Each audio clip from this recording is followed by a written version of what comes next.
La Divina Comedia de Dante Alighieri es una obra literaria que trasciende el tiempo y el espacio, una epopeya poética que nos sumerge en un viaje a través de los reinos del infierno, el purgatorio y el paraíso. Escrita en el siglo XIV, esta obra maestra no solo es una exploración profunda de la teología y la moralidad cristiana medieval, sino también un monumento de la literatura universal que ha influido profundamente en la cultura occidental.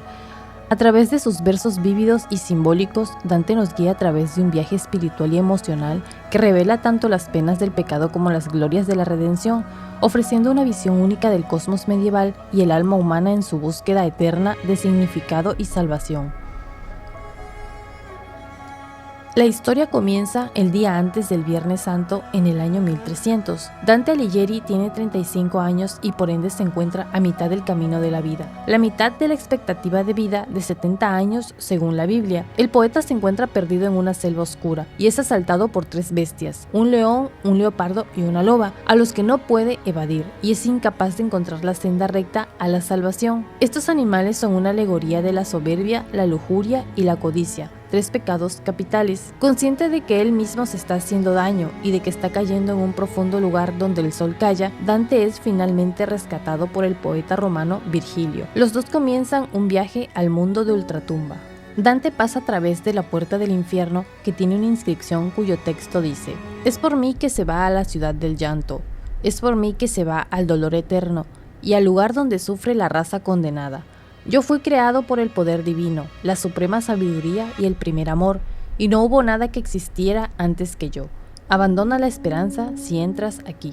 Antes de entrar completamente al infierno, Dante y su guía ven a aquellos que nunca se comprometieron, las almas de aquellos que jamás hicieron algo bueno o malo entre ellos. Dante reconoce a Celestino V, un papa que renunció a su cargo. Con ellos están los exiliados que no tomaron parte en la rebelión de los ángeles. Estas almas no están en el infierno ni fuera de este, pero residen en las orillas del Aqueronte. Su castigo es el de perseguir eternamente una bandera en blanco mientras son atacados por abejas y avispas que continuamente los pican, mientras gusanos y otros insectos succionan su sangre y lágrimas. Este castigo se debe a que en vida no fueron capaces de abanderar ninguna causa. Ahora deben correr detrás de un estandarte vacío, y no por motivación propia, sino por evitar las picaduras de las abejas. Tras franquear el vestíbulo, Dante y Virgilio llegan a la barca que les permitirá cruzar el Aqueronte y llegar al infierno. Quien conduce la embarcación es Caronte, quien al saber que Dante procede del mundo de los vivos, se niega a dejarlo pasar. Virgilio, sin embargo, lo obliga a acceder pronunciando la frase: «Así se dispuso allí donde se tiene la autoridad»,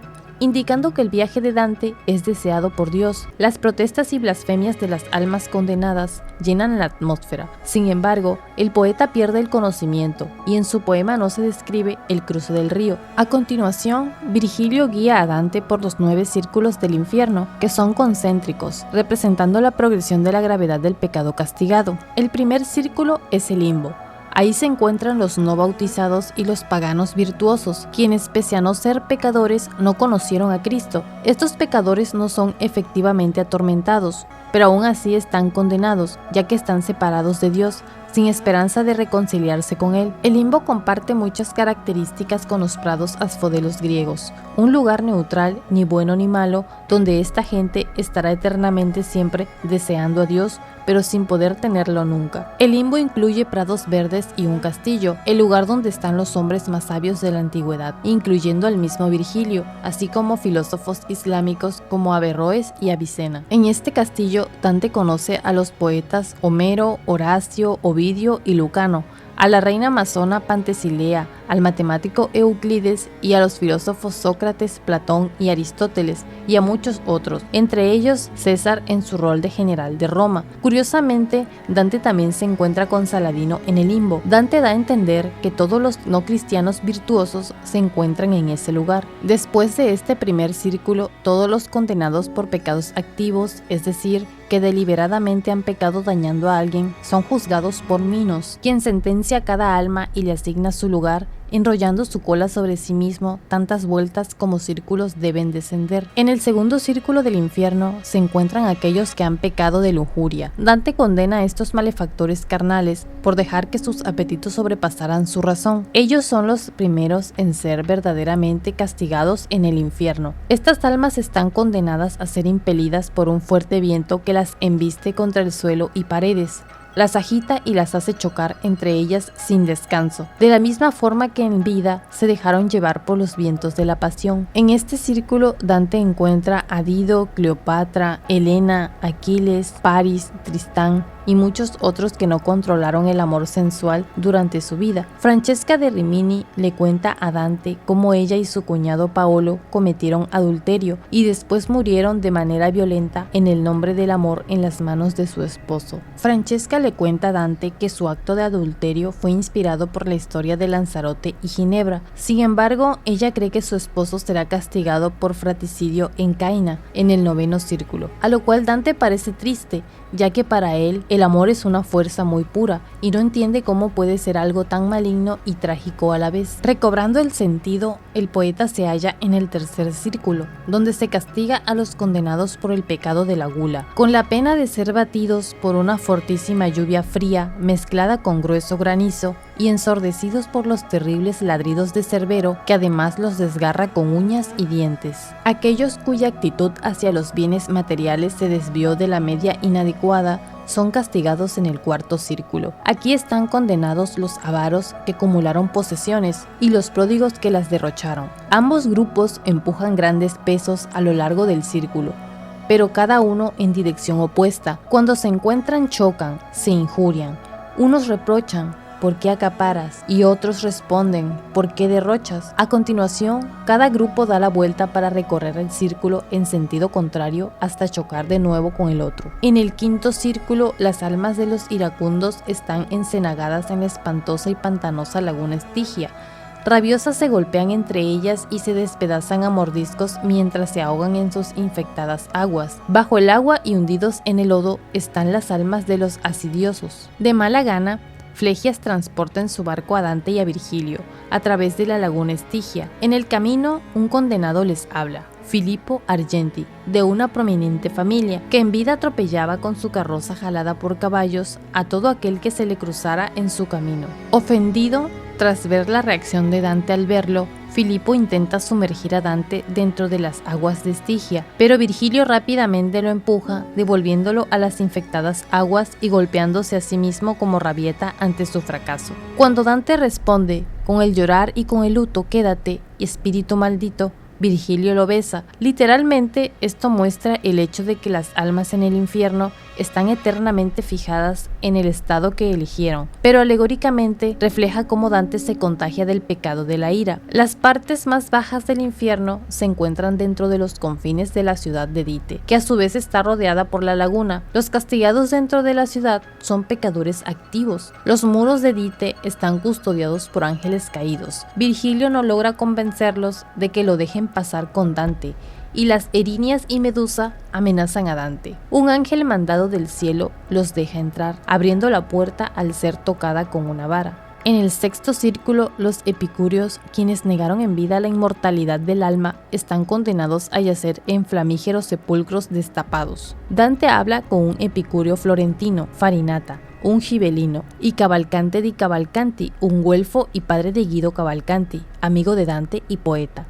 Las afiliaciones políticas de estos dos hombres crean una discusión sobre la política florentina. En respuesta a una pregunta de Dante sobre la profecía que recibió, Farinata explica que el alma en el infierno puede ver el futuro, pero no el presente. Resguardado por un minotauro, a partir del 7º círculo se encuentran los pecadores que se entregaron a la malicia, dividida en 3 anillos de homicidas y criminales, de los violentos contra sí mismos y de los blasfemos, sodomitas y usureros. En el anillo exterior se castiga a quienes se dejaron llevar por la violencia contra el prójimo, los asesinos y tiranos, hundidos en el río de sangre hirviente llamado Flegetonte, vigilados por los centauros armados de arcos y flechas. En el anillo del medio están los violentos contra sí mismos, quienes transformados en nudosos árboles son picoteados y desgarrados por arpías que anidan allí. Llegado el día del juicio final, esta clase de almas, en vez de revestirse con sus cuerpos al recobrarlos, los colgarán de sus ramas, pues sería injusto volver a tener lo que uno se ha quitado voluntariamente. Los árboles torcidos son metáfora del estado de la mente del suicida. Los otros residentes del anillo son los derrochadores, quienes destruyeron sus vidas destruyendo lo que tenían de valor. Son perpetuamente perseguidos y mordidos por perros feroces. En el anillo interior están los violentos contra Dios y los violentos contra la naturaleza, quienes están en un desierto ardiente de arena con una lluvia de llamas. Los blasfemos están echados en la arena, los usureros sentados y los sodomitas deambulan en grupo.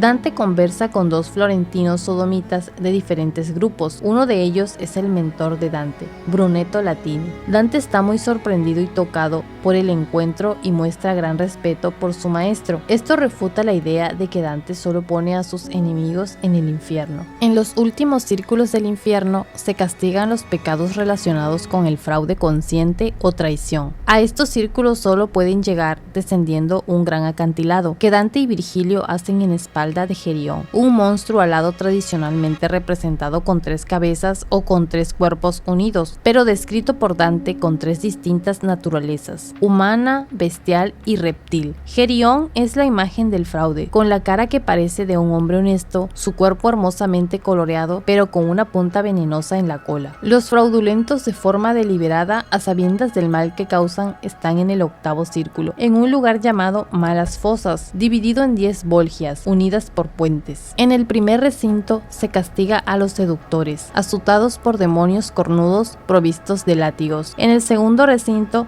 se castiga a los aduladores, hundidos en estiércol. En el tercer recinto se castiga la simonía. Cada reo está metido boca abajo en un agujero, de modo que solo se asoman los pies en llamas. En el cuarto recinto se castiga a los adivinos, que caminan hacia atrás porque se les ha retorcido el cuello, de modo que tienen la cara en la espalda. En el quinto recinto están los estafadores, a los que unos demonios negros sumergen en una espesa resina ardiente y le pinchan con sus garfios si asoman la cabeza. En el sexto recinto están los hipócritas, que iban vestidos con capas que por fuera eran de oro y por dentro de pesado plomo, que se veían obligados a llevar con gran esfuerzo. Caifás y Anas y todos los judíos que decidieron la crucifixión de Cristo estaban crucificados, desnudos en el suelo, de modo que los demás hipócritas pasaban por encima de ellos. En el séptimo recinto, aquí están los ladrones desnudos entre serpientes que se les suben encima, les muerden y hacen que se deshagan en cenizas, luego se recomponen para seguir sufriendo el tormento.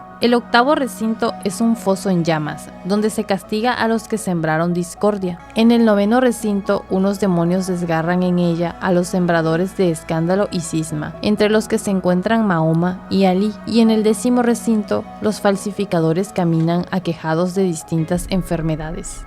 El 9º círculo está rodeado de gigantes clásicos y bíblicos, quienes quizás simbolizan el orgullo y otros defectos espirituales que se esconden detrás de los actos de traición. Los gigantes están echados en el suelo y por eso se pueden ver desde más arriba. Entre ellos está Nemrod y Efialtes, quien con su hermano Otus trató de derrotar al Olimpo. El gigante Anteo está en el pozo que forma el 9º círculo. Los traidores se diferencian de los simples fraudulentos por el hecho de que sus acciones envuelven al engañar a alguien con quien se tiene una relación especial. Hay 4 zonas concéntricas o rondas de traidores correspondiente en orden de seriedad a las traiciones hacia algún familiar, hacia alguien con lazos de comunidad, hacia los huéspedes y hacia el señor feudal. En contraste con la imagen popular del infierno como ardiente, los traidores están congelados en un lago de hielo conocido como Cósito, en donde cada grupo está encajado a profundidades cada vez mayores, siendo este 9º círculo del infierno más similar al infierno nórdico. La ronda 1 es llamada Caina. El nombre proviene de Caín, quien mató a su hermano Abel. Los traidores a sus propios familiares están inmersos en hielo hasta la cara. Mordred, quien atacó al rey Arturo, es uno de los traidores que se encuentran aquí. El conde Ugolino deja de morder la cabeza de su rival, el arzobispo Ruggieri, para describir cómo Ruggieri lo encerró en una torre con sus hijos. condenándolos a morir de hambre. Una serie de correspondencias como alusiones al mismo pasaje de la Eneida unen este pasaje a la historia de Paolo y Francesca del segundo círculo, indicando que el hielo del infierno de la traición es el resultado final del consentimiento del pecado. La ronda 3 es llamada Ptolomea, probablemente en honor a Ptolomeo, hijo de Abobi, quien invitó a Simón Macabeo y a su hijo a un banquete y después los mató, o también en honor al faraón Ptolomeo XIII, quien traicionó al cónsul Pompeyo. Los traidores a sus huéspedes están castigados aquí, echados supinos en el hielo, que les cubre todo salvo la cara. Están castigados más severamente que los anteriores traidores, porque la relación con las personas traicionadas es por pura voluntad. Fra Alberigo, que había armado a soldados para que mataran a su hermano en un banquete, explica que a veces el alma llega aquí antes que Atropos corte el hilo de la vida. Sus cuerpos en la tierra son inmediatamente poseídos por un demonio, y entonces lo que parecía ser un hombre que caminaba pasa a ser un hombre incapaz de arrepentirse. La cuarta ronda se llama Judeca, en honor a Judas Iscariote, el traidor a Cristo. Aquí están los traidores a sus benefactores, todos los castigados que están completamente inmersos en el hielo, distorsionados en todas las posiciones imaginables. Dado que aquí no hablan con nadie, Dante y Virgilio se mueven rápido hacia el centro del infierno. En el centro del infierno, condenado por cometer el último pecado, está Lucifer. Lucifer es descrito como un gigante, espantosa bestia con 3 caras, una roja, una negra y otra color amarillo pálido. Lucifer está inmerso en el hielo hasta la cintura, llorando y babeando. Aletea como si intentase escapar, produciendo un viento que hiela todo el cósito. Cada boca tiene a un famoso traidor, con Bruno y Casio en las bocas de la izquierda y la derecha. Estos 2 hombres estuvieron involucrados en el asesinato de Julio César, un acto que para Dante significa la destrucción de la unificación de Italia, ya que mataron al hombre que debía gobernar al mundo. En el centro está Judas. A él se le aplica la peor de las torturas. Su cabeza es roída por la boca de Lucifer. Lo que se ve aquí es una perversión de la Trinidad. Lucifer es impotente, ignorante y está lleno de odio. Los 2 poetas salen del infierno escalando sobre Lucifer, pasando a través del centro de la tierra, y emergen en el otro hemisferio justo antes del amanecer en Pascua, bajo un cielo lleno de estrellas. Tras sobrevivir a las profundidades del infierno, Dante y Virgilio ascienden hacia la montaña del Purgatorio, en la zona opuesta del planeta. Se trata de una isla, la única en el hemisferio sur. Dante situó el infierno exactamente debajo de Jerusalén, en una grieta formada debido a la caída de Satán. El monte Purgatorio, exactamente en la zona opuesta del mundo, se creó por el desplazamiento de tierra que siguió a este evento. En un sentido alegórico, el purgatorio representa la vida penitente en la concepción cristiana. En contraste al barquero Caronte cruzando el Aqueronte en el infierno, las almas de los cristianos llegan al purgatorio escoltadas por un ángel. Apropiadamente, es el domingo de Pascua cuando Dante y Virgilio llegan. En las orillas del purgatorio, Dante y Virgilio encuentran a Catón, un pagano que ha sido nombrado por Dios guardián del pie del monte. En la zona baja de la pendiente, llamada antepurgatorio, ellos llegan a conocer 2 clases principales de almas cuya penitente vida cristiana fue retardada o deficiente: los excomulgados y los arrepentidos de forma tardía. Los primeros son detenidos aquí por un periodo 30 veces de largo como su periodo de contumacia o terquedad. Los segundos incluyen a los demasiado perezosos o preocupados por su arrepentimiento y aquellos que se arrepintieron en el último minuto sin haber recibido formalmente la unción de los enfermos, como resultado de muertes violentas. Estas almas serían aceptadas en el purgatorio gracias a su genuino arrepentimiento, pero tendrían que esperar ahí por un tiempo igual al tiempo que permanecieron en la tierra. Entre los excomulgados se encuentran Manfredo de Sicilia y entre los perezosos se encuentran Belacua, con lo que Dante se encuentra aliviado de encontrarlo aquí y no en el infierno. Entre los que no recibieron la última unción se encuentran Pía de Tolomei de Siena, quien fue asesinada por su esposo Nelo de la Pietra. En esta categoría también está Sordelo, quien como Virgilio era de Mantua. Cuando Sordelo descubre la identidad del eminente poeta, llega a inclinarse en honor a él. Virgilio era el menos calificado como guía aquí, como lo era en el infierno. Como residente del purgatorio, Sordelo está capacitado para explicar la regla de la montaña, que luego de la puesta de sol, las almas son literalmente incapaces de seguir escalando más peñas. Alegóricamente, el sol representa a Dios, significando que el progreso de la penitente vida cristiana solo puede llegar a hacerse mediante la gracia divina. Desde que el sol se pone, Dante y sus compañeros se detienen para pasar la noche en un hermoso valle donde llegan a conocer a personas a quienes sus preocupaciones acerca de sus deberes públicos y personales obstaculizaron su progreso espiritual, especialmente fallecidos monarcas como Rodolfo I, Otakar, Felipe el Calvo y Enrique III. Caminando desde un sueño, Dante se da cuenta de que había sido llevado a la puerta correcta del purgatorio. Esta puerta tiene 3 caminos: blanco pulido, que refleja la pecaminosidad del verdadero yo del penitente; negro, que es el color de luto con grietas en forma de cruz; y roja, simbolizando la sangre de Cristo y la restauración de la vida plena o verdadera. La puerta estaba custodiada por un ángel que usa la hoja de su espada para escribir la letra P 7 veces en la frente de Dante. La letra P significa pecado. El ángel usa 2 llaves, de plata y de oro, para abrir la puerta, siendo ambas necesarias. Desde la puerta del purgatorio, Virgilio guía a Dante a través de sus 7 terrazas. Cada terraza purga un pecado en particular de manera adecuada. Aquellos en el purgatorio pueden dejar voluntariamente su círculo, pero solo lo harán cuando se haya corregido el defecto dentro de sí mismos que llevaron a cometer el pecado. Las primeras 3 terrazas del purgatorio están relacionadas con pecados causados por un mal amor que de alguna forma llega a herir a la persona amada. El primero de estos es el orgullo. En la terraza hay almas orgullosas purgando sus culpas. Dante y Virgilio ven hermosas esculturas expresando humildad, la virtud opuesta. Luego de haber sido introducidos en la humildad, Dante y Virgilio conocen las almas de los orgullosos, quienes han sido doblados por el peso de enormes piedras en sus espaldas. Mientras ellos caminan por la terraza, pueden llegar a ver y analizar los ejemplos de humildad en las esculturas. Dante señala con franca autoconciencia que el orgullo es un defecto en él.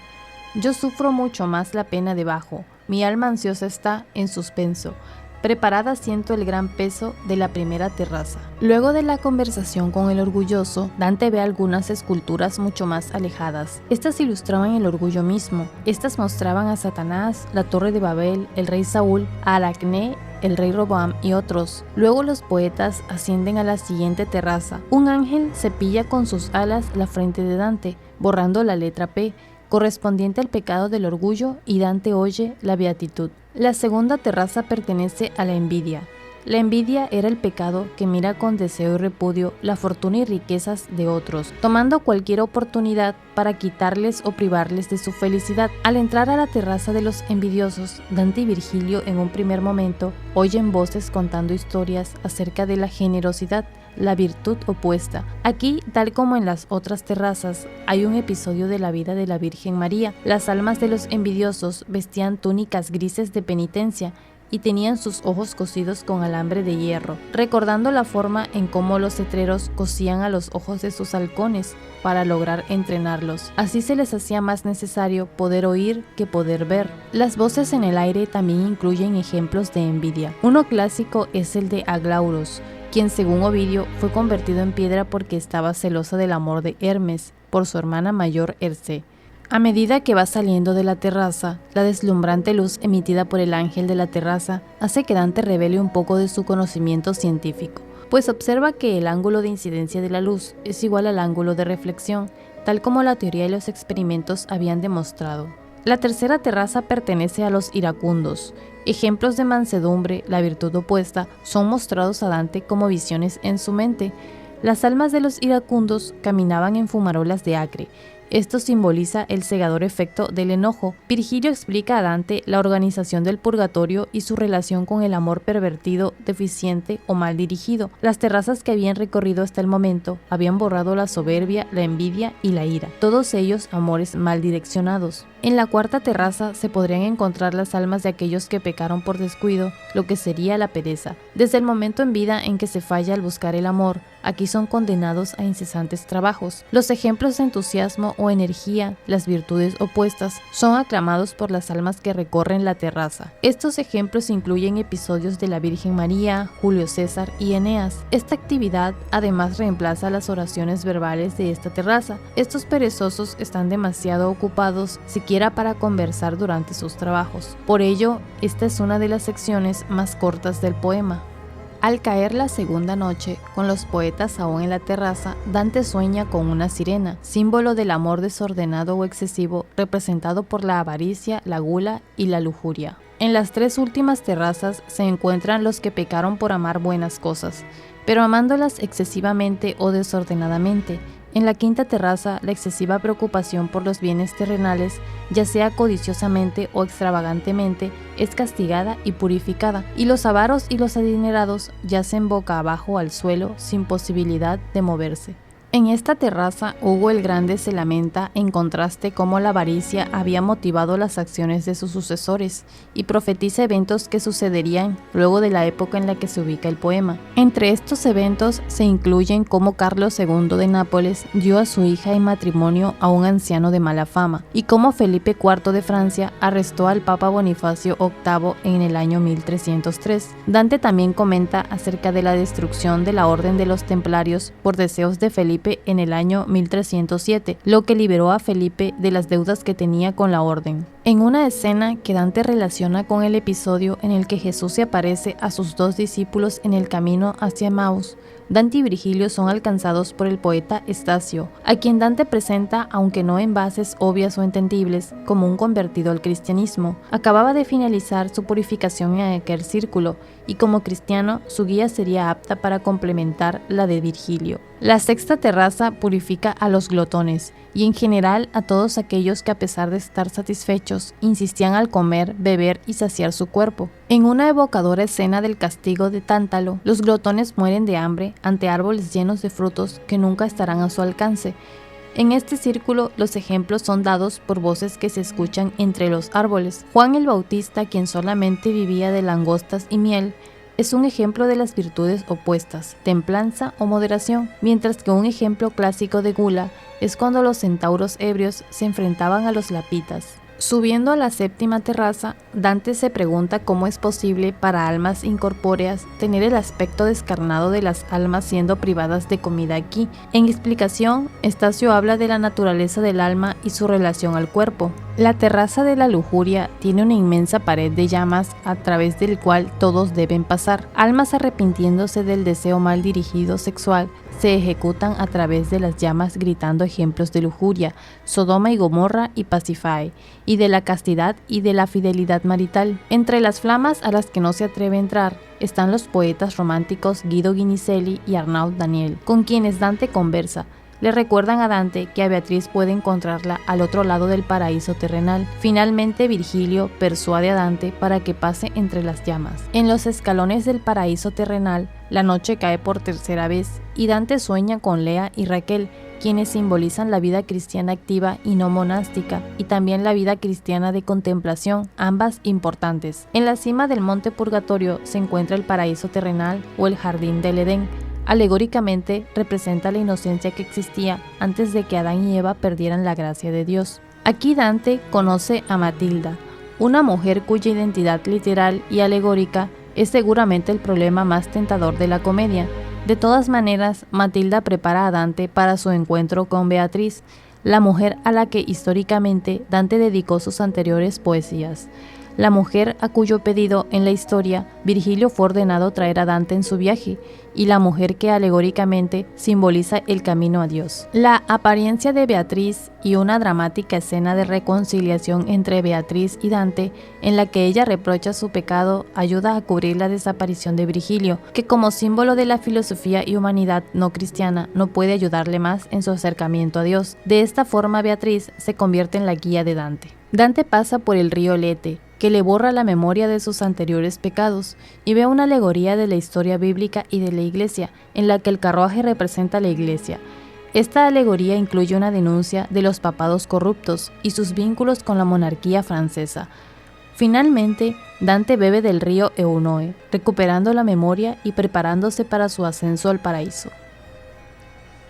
El paraíso comienza en la cima del monte Purgatorio, al mediodía del miércoles después de Pascua, coincidiendo narrativamente con el final del purgatorio. Tras ascender por la atmósfera superior, Beatriz guía a Dante a través de los cielos del paraíso, hacia el empíreo, que es donde Dios reside. Las 9 esferas son concéntricas, como en la clásica teoría geocéntrica de la cosmología medieval. Mientras las estructuras del infierno y del purgatorio se basan en las diferentes características del pecado, la estructura del paraíso se basa en las 4 virtudes cardinales: prudencia, justicia, templanza y coraje, y las 3 virtudes teologales, fe, esperanza y caridad. La primera esfera es la luna. En su visita a la luna, Beatriz explica a Dante el porqué de las marcas en su superficie, describiendo un sencillo experimento de óptica. También expresa su estima por el método experimental en general. Las fases de la luna se asocian con la inconstancia. Su esfera es por ende la de las almas que abandonaron los votos monásticos y por ende presentaron deficiencias en su virtud de coraje. En esta, los protagonistas conocen a Picarda Donati, la hermana de Forese Donati, amigo de Dante, quien murió poco después de ser obligada a abandonar el monasterio. También conocen a Constanza I de Sicilia, quien según Dante fue arrancada por la fuerza de un monasterio para contraer nupcias con Enrique VI. Beatriz habla sobre la libertad de la voluntad, el carácter sacro de los votos y la importancia de resistir a las presiones. Beatriz explica que un voto es un pacto firmado entre el hombre y Dios, en el cual una persona ofrece su libertad a Dios. Estas decisiones no deben tomarse a la ligera y deben mantenerse una vez realizados, a menos que mantenerlo acarree un mal demasiado grande, como el sacrificio de las hijas de Jefté y de Agamenón. La segunda esfera es Mercurio. Debido a su proximidad al Sol, el planeta Mercurio suele ser difícil de ver. Desde un punto de vista alegórico, el planeta representa a quienes hicieron el bien por el deseo de adquirir fama, pero quienes debido a su ambición fallaron en la virtud de la justicia. Su gloria terrenal palidece junto a la del Sol, del mismo modo que el planeta Mercurio es casi insignificante junto al Sol. Dante conoce en esta esfera al emperador Justiniano, quien se presenta con las siguientes palabras: César fui y soy Justiniano, indicando que su personalidad permanece, pero que su cargo terrenal ya no tiene validez. Justiniano cuenta la historia del Imperio Romano, mencionando entre otros a Julio César y Cleopatra, y lamenta la situación actual de Italia debido al conflicto entre güelfos y gibelinos. La tercera esfera es Venus. Al planeta Venus, el lucero de la mañana y de la tarde, tradicionalmente se le asocia con la diosa del amor, por lo que el autor lo convierte en esfera de los amantes, quienes fallaron en la virtud de la templanza. Dante encuentra a Carlos Martel de Anjou, Sicilia, a quien ya conocía, y quien expresa que para funcionar correctamente, cualquier sociedad necesita gente de diferentes tipos. Estas diferencias se ilustran con Cunisa da Romano, amante de Sordelo, quien se encuentra en el cielo, mientras que su hermano Escelino III da Romano en el infierno, entre los violentos del séptimo círculo. La cuarta esfera es el Sol. Más allá de la sombra de la Tierra, Dante encuentra ejemplos positivos de prudencia, justicia, templanza y coraje. En el Sol, que es la fuente de luz de la Tierra, Dante encuentra los máximos ejemplos de prudencia, las almas de los sabios, quienes ayudaron a iluminar el mundo intelectualmente. Al principio, un círculo de 12 luces brillantes bailan alrededor de Dante y Beatriz. En una segunda etapa, 12 nuevas luces aparecen, una de las cuales es San Buenaventura, un franciscano que cuenta la vida de Santo Domingo de Guzmán, fundador de la orden a la que Santo Tomás pertenece. Como las dos órdenes no siempre fueron amigas en el mundo terrenal, tener miembros de una homenajeando al fundador de la otra muestra que el amor reina en el cielo. Las 24 luces giran en torno a Dante y Beatriz, cantando la Trinidad. Santo Tomás explica la sorprendente presencia de Salomón, quien se encuentra en el lugar por sabiduría real, más que filosófica o matemática. La quinta esfera es Marte. Al planeta Marte tradicionalmente se le asocia con el dios de la guerra, por lo que Dante hace de esta esfera la de los guerreros de la fe, quienes dieron su vida por Dios, mostrando por ende la virtud del coraje. Los millones de centellas de luz, que son sus almas, forman una cruz griega en el planeta Marte, y el autor la compara con la Vía Láctea. Dante conoce a su ancestro Casiagida, quien participó en la Segunda Cruzada, y habla en términos elogiosos de la República de Florencia del siglo XII, pero lamenta la decadencia de la ciudad en los tiempos del autor. Casiagida encarga a Dante escribir y contar todo lo que ha visto en los 3 reinos de ultratumba. Dante, por último, encuentra varios otros guerreros de la fe, como Josué, Judas Macabeo, Carlomagno, Roldán y Godofredo de Bouillon. La sexta esfera es Júpiter. El planeta Júpiter se suele asociar con el rey de los dioses, por lo que Dante lo escoge como la esfera en la que figuran los reyes que se caracterizaron por su justicia. Las almas deletrean la versión latina de justicia del amor que juzgas, tras la cual la M final de la frase toma la forma de un águila imperial gigante. En esta esfera se encuentran David, Ezequías, Trajano, quien se convirtió al cristianismo según una leyenda medieval, Constantino I, Guillermo II de Sicilia y Rifeo, el troyano, quien fue un pagano salvado por la merced de Dios. Las almas que forman el águila imperial hablan en una sola voz y hablan de la justicia de Dios. La séptima esfera es la de Saturno. La esfera de Saturno es la de los contemplativos, que incluye la templanza. Dante encuentra a Pedro Damián y discute con él sobre el monacato, la doctrina de la predestinación y la triste situación de la Iglesia. Beatriz, quien representa la teología, se hace cada vez más adorable y llena de gracia, lo cual es una señal que indica la cercanía de la percepción del observador a la de Dios. La esfera de las estrellas fijas es la de la iglesia militante. En este punto, Dante vuelve la vista atrás para contemplar tanto las 7 esferas por las que ha pasado como la tierra. Dante ve a sí mismo a la Virgen María y a otros santos. San Pedro examina a Dante sobre la fe, preguntándole qué es y si alberga o no ese sentimiento. Tras la respuesta, San Pedro le pregunta al protagonista cómo sabe que la Biblia es verdadera, y en un argumento atribuido a San Agustín, Dante cita el milagro de que la Iglesia haya crecido tan pronto y tan robusta a partir de orígenes tan humildes. Santiago examina a Dante sobre la esperanza, y Beatriz da fe de que el autor alberga ese sentimiento. Por último, San Juan examina a Dante sobre el amor, y en su respuesta el protagonista se refiere al concepto de amor torcido discutido en el purgatorio.